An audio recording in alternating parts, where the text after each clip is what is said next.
right, hello crappie anglers of Texas anglers. We're out here on Lake Ray Roberts at the Texas State Championship in 2010, and we're going to show you real quick some of the techniques the anglers are going to be using out here today to win this tournament. Now, you can see over here to my left, we have some timber, some standing timber, and what I'm going to do is show you all how we fish it and how we've been taught in the club. Now, what I'm going to do is I'm going to aim the bow of my boat into the wind and approach that tree. I'm not going to bump that tree. I'm just going to approach it real slow, and I'll show you the various depths I'm going to fish it. Now, these are just some random trees in the lake. There's nobody fishing around us. If we happen to catch a fish, great. If not, this will just show you the technique. All right, so I'm just going to slowly approach this tree. I did see a little bait around it. And I'm going to start my depth about, I got an 8-foot pole here, about 12 foot deep.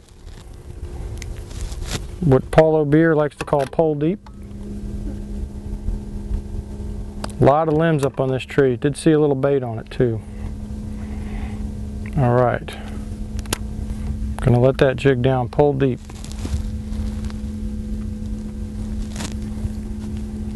Just going to bump it once, bump. Lift the line up a little bit. Bump. Line up a little bit. Bump. Okay, no bites at 8 to 12 feet. We're going to try 14 feet. From the reel to the first eye, fishing 14 feet deep. Bump. Bump.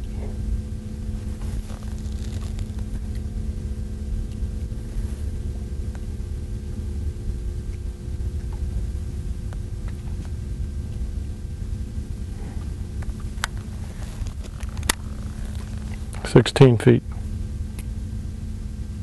Oh, just had a bite.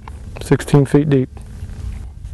Now one thing you want to do, let's check our jig and see if it got straightened out. If you ever get bumped and your jig gets pulled down like this, before you go back in the water, you need to push it back up. Alright. And another tip the anglers will be using out here that we've taught in the club before. See that knot? You pull it back. Now see how that jig stands straight up and down. I mean horizontal. That's the way you want it. You don't want the jig like this. So you want it. Pull that knot back toward the hook. You got a jig parallel. Well, let's see if we can get this guy to bite again.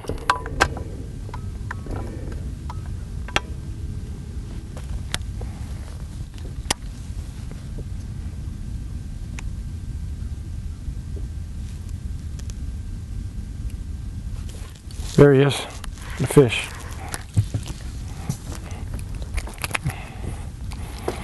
Little black crappie.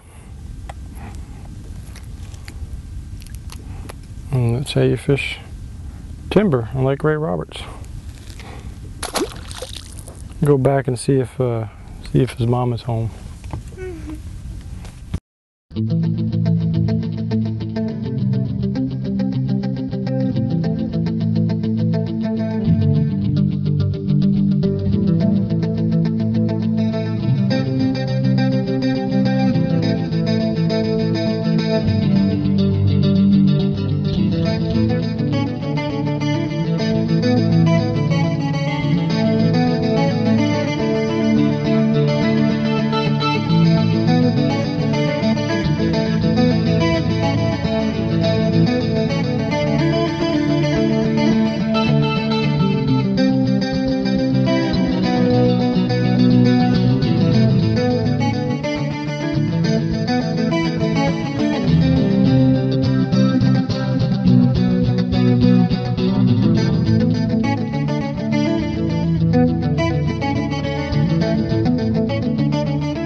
Hey folks, what we're going to do right now is I'm going to show you how to fish a brush pile.